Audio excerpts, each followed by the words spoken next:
This is the story of 3 plastic bottles, empty and discarded. Their journeys are about to diverge, with outcomes that impact nothing less than the fate of the planet. But they weren't always this way. To understand where these bottles end up, we must first explore their origins.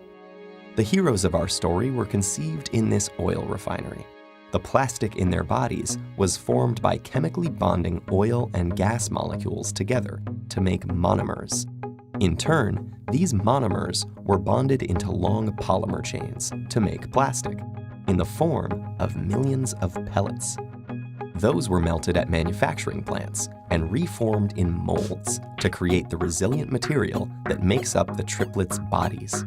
Machines filled the bottles with sweet, bubbly liquid, and they were then wrapped, shipped, bought, opened, consumed, and unceremoniously discarded. And now here they lie, poised at the edge of the unknown. Bottle 1, like hundreds of millions of tons of his plastic brethren, ends up in a landfill. This huge dump expands each day as more trash comes in and continues to take up space. As plastics sit there being compressed amongst layers of other junk, rainwater flows through the waste and absorbs the water-soluble compounds it contains. And some of those are highly toxic. Together, they create a harmful stew called leachate, which can move into groundwater, soil, and streams, poisoning ecosystems and harming wildlife. It can take bottle 1 an agonizing 1,000 years to decompose. Bottle 2's journey is stranger, but unfortunately no happier. He floats on a trickle that reaches a stream that flows into a river, and a river that reaches the ocean.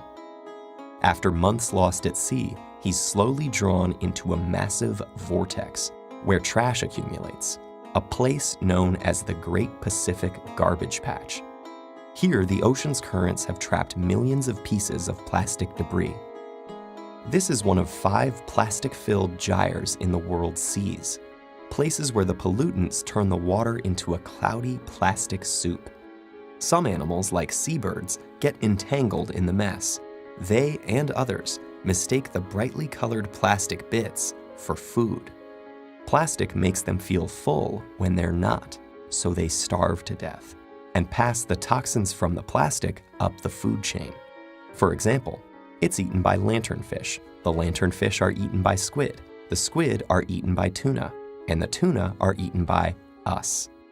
And most plastics don't biodegrade, which means they're destined to break down into smaller and smaller pieces called microplastics, which might rotate in the sea eternally.